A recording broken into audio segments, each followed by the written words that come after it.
بسم الله الرحمن الرحيم السلام عليكم ورحمة الله تعالى وبركاته نبدي للهانتي بميل كستا ساعات كستا يوقت كستا وقت كسو جنتين با كسو دوادا برنامج كارا برنامج كينا ياسي قطر ديرغولا فقوري دونا طويلها سياسة يسبدل دا كعورتاي منطقة جيسك أفريكا ومدوين بدان لدالا دعيي علاضو صبورنمو يهوغامييال راغي كواسي oo caqabad ku ahaa hanaanka horumarka nabadda iyo hirgalka hayaanka dimuqraadiyadda iyo ganacsiga xorta ah haddaba barnaamijkeenan waxaa ila la faguri doona Maxamed Haruun Biixi oo isagu ah falanqeeye qoraa aqoon-yahan ah oo ku xeel dheer arrimaha diblomaasiyadeed ee Geeska Afrika iyo caalamka haddii aan wax idinka sheego shakhsiyadda Maxamed Haruun Biixi waa xeel dheere dhinaca arrimaha siyaasadda iyo isdhexgalka Geeska Afrika waxa uu wax ku bartay waddanka Ingiriiska isagoo shahaadadiisii koowaad ku qaatay culumta cilaaqaadka caalamiga ah ee jaamacadda Derby waxa uu shahaadadiisii labaadna uu ku qaatay siyaasadda arrimaha bulshada ee jaamacadda Leeds intii u dhaxaysay 2011 ilaa 2016 Maxamed Haruun Biixi waxa uu xilal sarsare ka soo qabtay xisbiyada siyaasadda Soomaaliya qaarkood ilaa 2017 waqti xaadirkan waxa uu Maxamed Haruun Biixi la shaqeeyaa barnaamijka horumarinta qaramada midoobay ee marka la soo gaabiyo loo yaqaan UNDP isla markaana waxa uu hogaamiye ka yahay ururka samafalka ah ee Empowerment Foundation haddaba Maxamed Haruun Biixi ayaa waxaan ka wareysan doonaa arrimaha ka soo cusboonaaday Geeska Afrika iyo isbedelada ka socda doorka Soomaalida ay ku leedahay isbedelada Afrika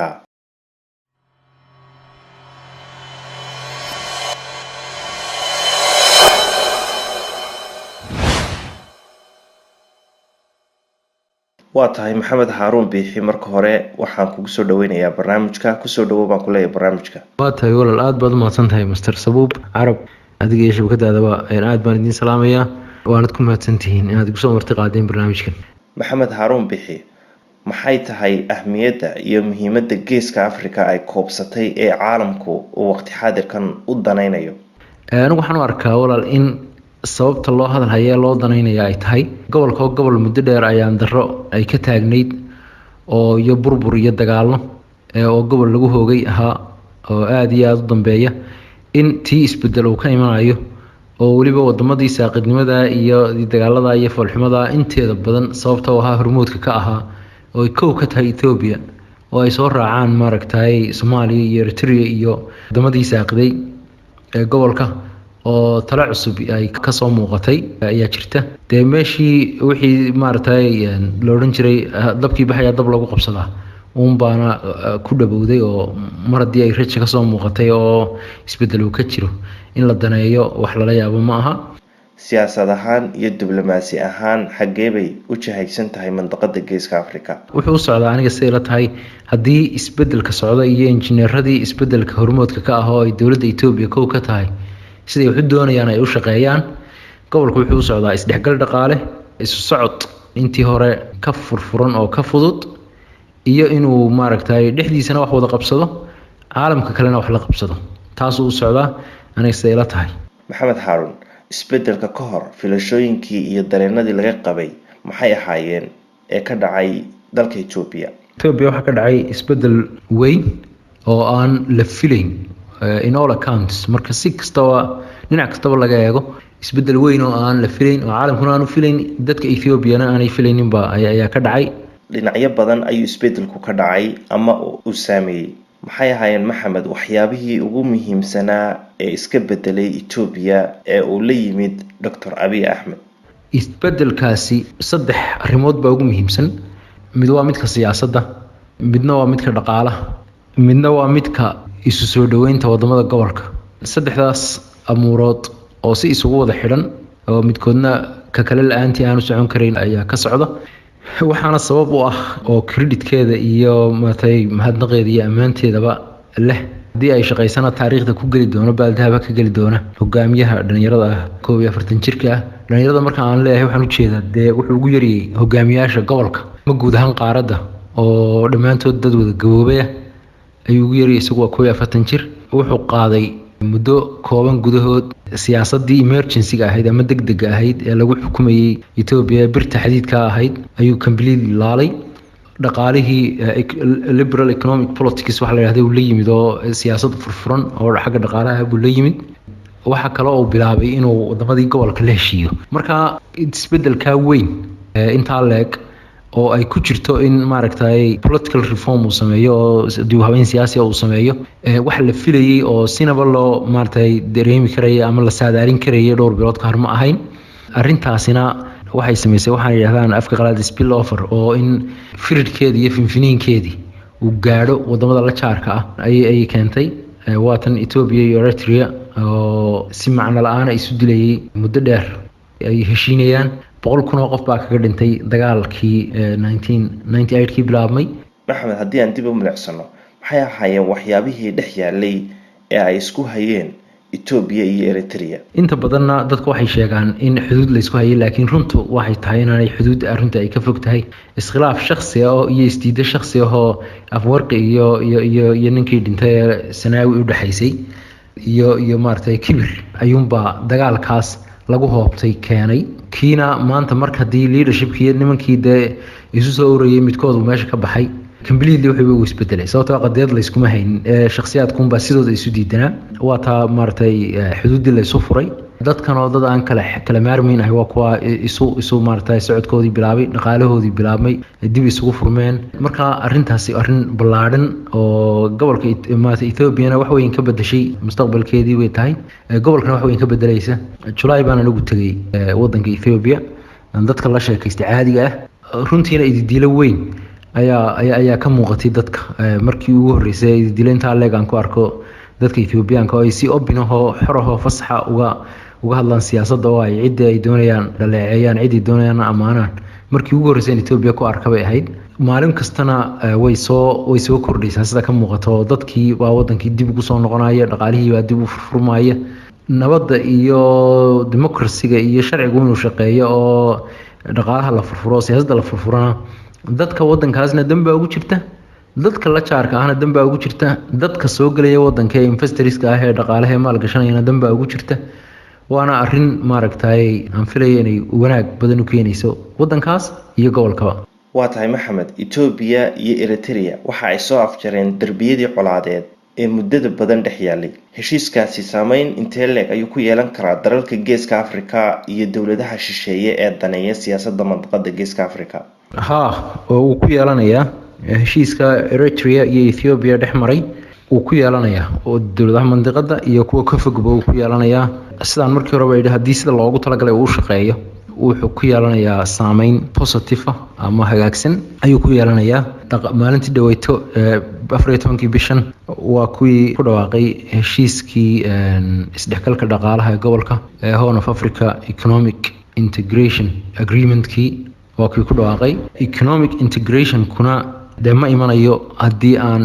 economic integration haddii laga hadlo isdhexgal dhaqaale laga hadlayo waxaa si toos ah looga hadlayaa isdhexgal bulshada laga hadlaya. marka in dhaqaalihiina isu socdo, dadkiina isu socdo, sharciguna shaqeeyo oo sharcigu shaqeeyo waxa weeyaan wax wadamada ay ku saabsan tahayna saameynaya, wadamo ka fogna saameynaya. sababtoo ah populationka intaa leeg intaasoo wadan ku nool dhulkii marinadii ganacsiga adduunyada dhan ugu muhiimsanaana fadhiya, khayraad dabiiciya iyo mid resource iyo mid human dad iyo mid macdan intaasoo dhan leh. waxay keenaysaa in uu saameyn weyn ku yeesho dadka u dhashay wadamadan iyo gobolkan iyo inta ka shisheysaba. ma la filan karaa dalalka qaar in ay ligan ku noqoto oo aanay ka faa'iideysan arrimaha ka socda Geeska Afrika? qaarse gorobka ma u buuxsamayaa oo ma ka faa'iideysanaya isbedelkaasi? waa laga yaabaa wadamada qaarkood inaanay ka faa'iidin isbedelkaas soconaya, ama wadamada qaarkood ay ka faa'iidaan in ka badan kuwa kale intay ka faa'iideen ay ka faa'iidaan. dabcan kuwa ka faa'iidaya inta ugu badan ka faa'iidayana waa Ethiopia. waxaa soo raaca Eritrea oo wadnaha farta lagu hayo oo imtixaan weyn hor yaalla oo inay baas iyo in kale aan la garanayn. muxuu yahay imtixaanka hor yaalla Eritrea ee loo baahan yahay inay ka gudubto waqti xaadirkan? imtixaankaasna yahay kii political reformka ama dib u habeyntii siyaasadda. nin kaligii taliye ah oo macangaga ayaa fadhiistay oo fadhiya meesha la yiraahdo Eritrea oo dadkii soo dagaalamay xornimada iyo democracy-ga soo dagaalamayna wixii ay doonayeen wuu hoojiyay oo wadadii buu ka leexiyay. waxaanu ku murmursoonayay intii hore Ethiopia inuu haynaa dagaal wadan weyn oo inaga xoog weyn been is haynaa. marka ay ciidiga daba hadlin dadkuna askarta hays wada qoro dhimashaha loo wada diyaar garoobo dood noocaas buu haystay hadda tii meesha way ka baxday completely meesha way ka baxday baarlamaankii wadanka inuu fadhiisto waxa ugu dambeysay dhowr iyo 10 sano ka hor ayaa ugu dambeysay inuu fadhiisto wadan aan baarlamaan iyo sharci ku shaqeynaynin oo ra'yi nin kale ku shaqeynayana meel fog ma gaari karo marka faa'iidada wadanka sida loo kala deganaansho badan yahay ee siyaasadda wadamada ay u kala degan tahay ayaa isdhexgalkan dhaqaale looga kala badsanaya faa'iidada wadamada qaarkood sida Djibouti oo kale oo laga yaabaa inaanay wax badan ka faa'iidin sababtoo ah ganacsigeeda iyo economic might-keeda iyo dekedeeda iyo adeeg ay bixisaabo wuxuu ku salaysnaa oo uu ka faa'iiday ishaynta Ethiopia iyo Eritrea tii hadday meesha ka baxdo kolley Ethiopia and Djibouti sida ay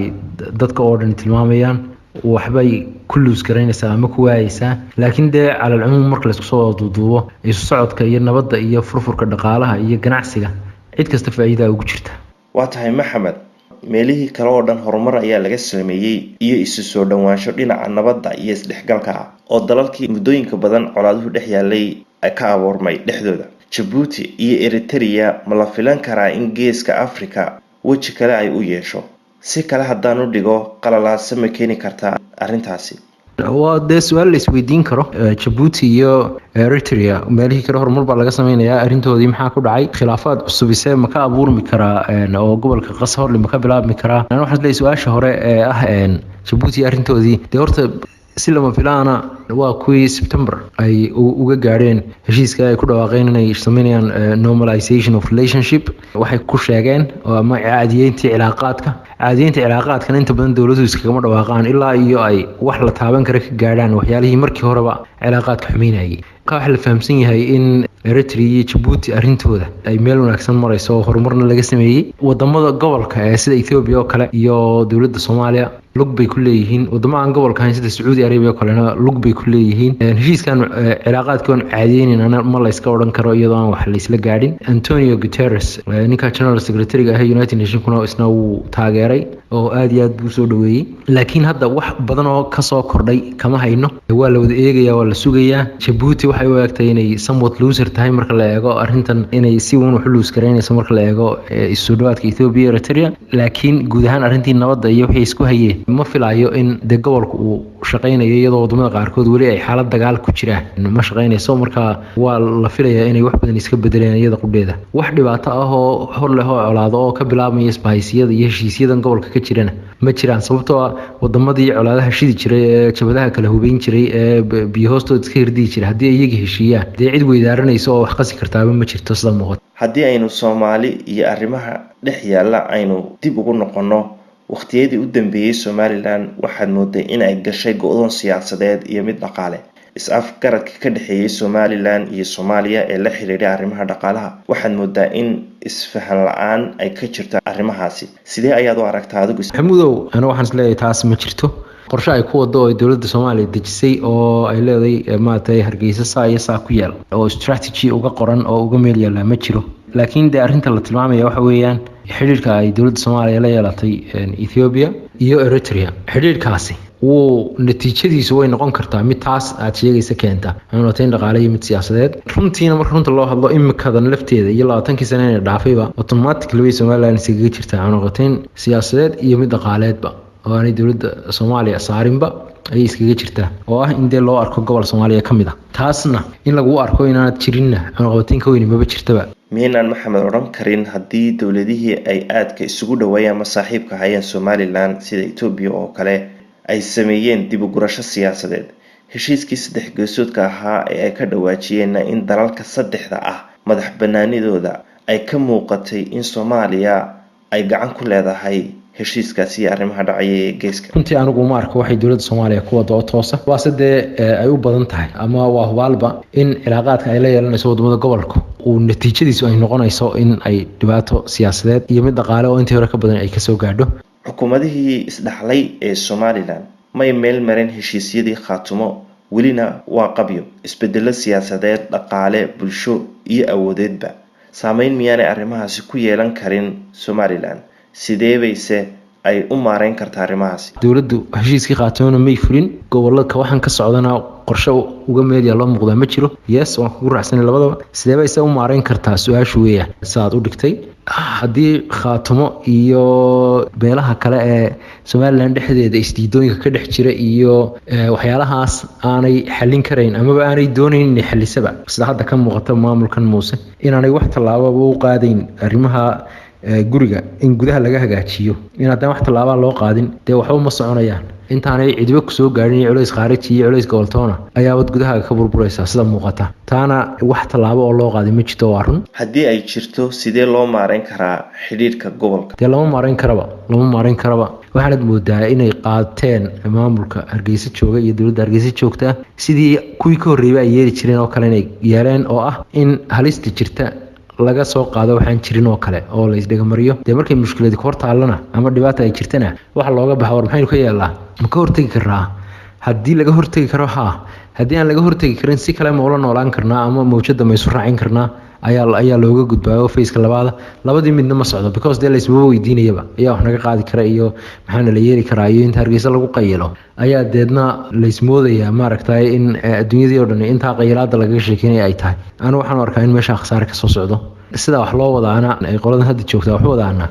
siba maaha aniga sida ila tahay siba maaha. waa tahay maxamed waxaad moodaa in dagaaladii qabaliga ahaa ay soo noqnoqdeen. waxaa jira tashiyo beelaysan oo salka ku haya sinaan la-aanta khayraadka dhaqaalaha maamulka iyo wixii la midka. waxaa barbar socday iyadana dagaalo xuduudaha ah oo u dhexeeya somalilan iyo puntland oo goor walba la filan karo. arrimahaasi maxaa kaaga muuqday? waa runtaada waa su-aashaada horey ku jirtay arrinta ku saabsan saami qaybsiga iyo isdiidada beelaha somalilan dhexdooda taalla iyo arrinta khaatumo waxba dowladda kamay qaban. aniguse waxaan qabaa inaan arrintaa cid u socota aanay jirin. maamulka muuse ee hadda jooga inay arrintaa u socdaan ama ay dan iyo heella ka leeyihiin u malayn maayo.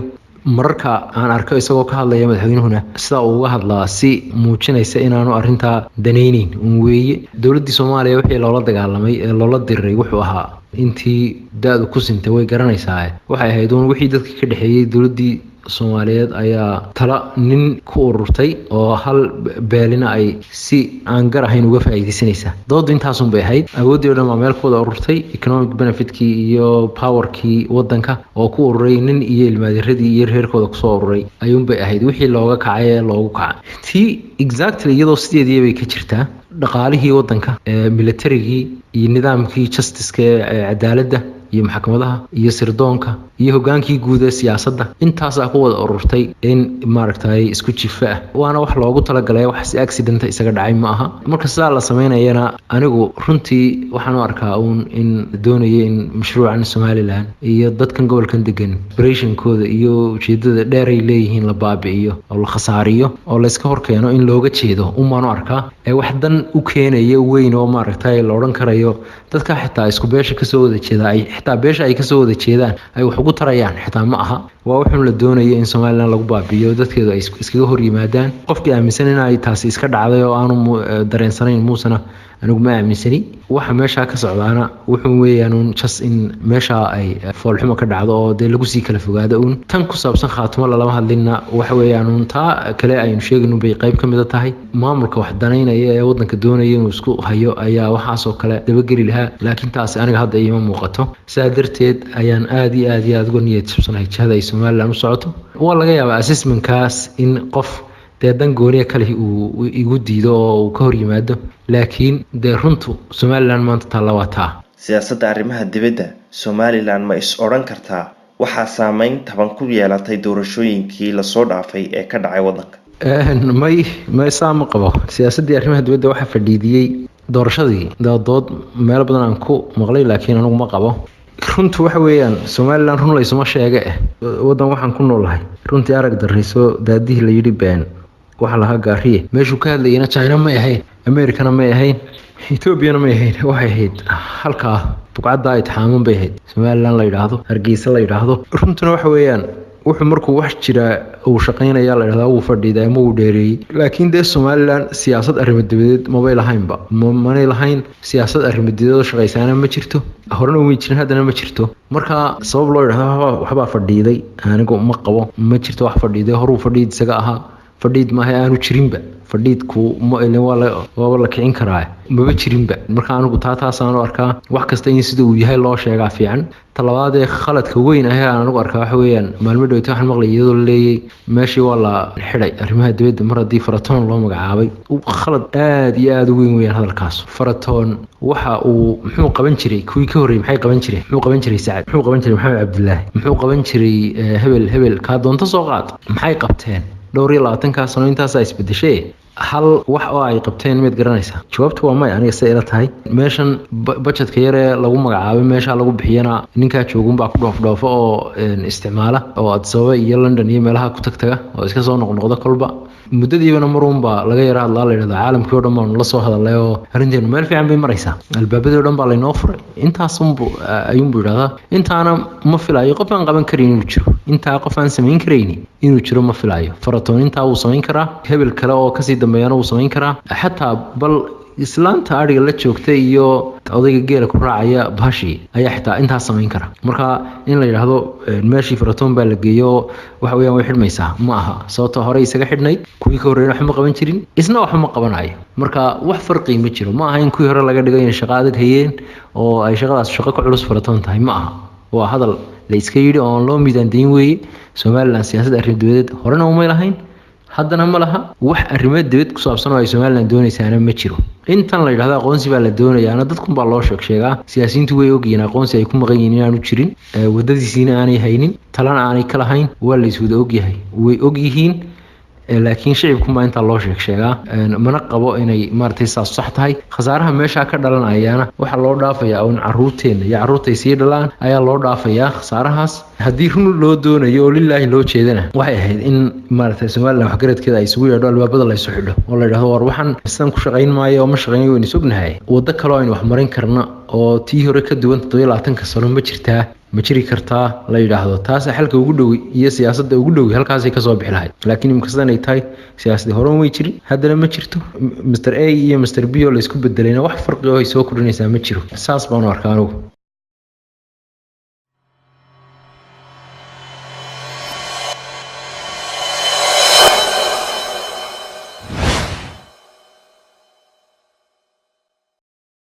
waa tahay intaana waxa aan kusoo gabagabeynaa barnaamijkeenii aan ku eeganay arrimaha geeska Afrika iyo isbedelada ka socda geeska Afrika waxaa barnaamijka ila qaadaa dhigayay Maxamed Haruun Biixi oo isagu ah xeel dheere aad u falanqeeya arrimaha geeska iyo caalamka tan iyo inta aynu ka kulmi doono barnaamijkan oo kala waaniga Maxamed Caraba oo idinkaga tagaya sidaa iyo nabad gelyo